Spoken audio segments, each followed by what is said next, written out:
Well, we have organized a demonstration called Refugees Welcome Here. Not just me, a lot of people from the community.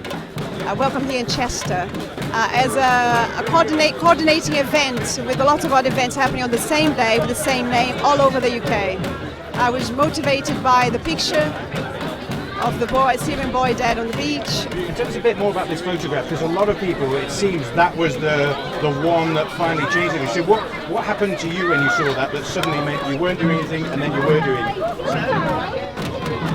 Well, it's a very strong image, and in the history of humankind,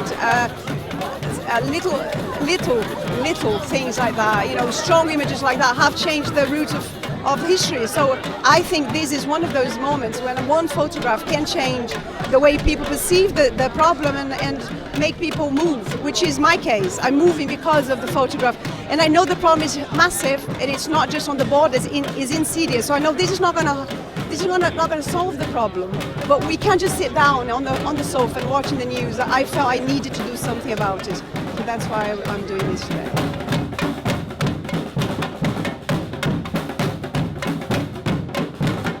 Again, like Claudia, I'd actually been for months really been saying I really should do something, and had done a variety of things, sort of the donations and everything else. And then again, it was the photograph that was the tipping point, and there were a lot of tears and a lot of sort of lamentation about that, of course. On a human level, it was deeply distressing, and it should never have happened, and it shouldn't have happened to any of the children or people who lost their lives and are continuing to do so.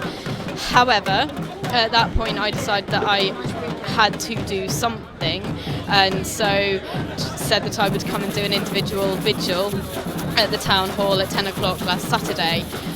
By the time next Saturday, sort of last Saturday arrived, I was joined by 60 people, none of whom, apart from one, I had ever met before, which was quite astonishing, and that has really sort of galvanised a lot of people here. Many people in Chester do care, and many people are absolutely prepared to put their head above the parapet. I'm very busy, I'm a mother, I'm a student, I am working, I have no time.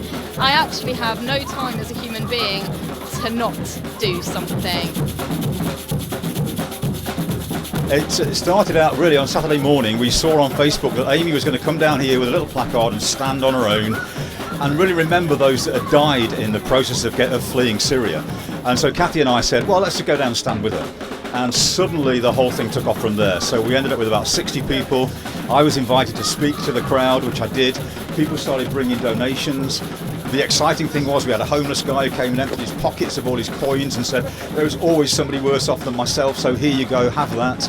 People were taking up donations in shops, staff were making little collections and then going and buying stuff from Boots and various places and bringing it down to us. So it's been an incredible, it's like you touched something in the city that is really, really the heart of compassion, and that's been fantastic. So we've just kind of rocked up on that, and we're on a wave, and we don't know where it's going, we don't know how long it's going to be happening for, but we're in it for the long haul, essentially.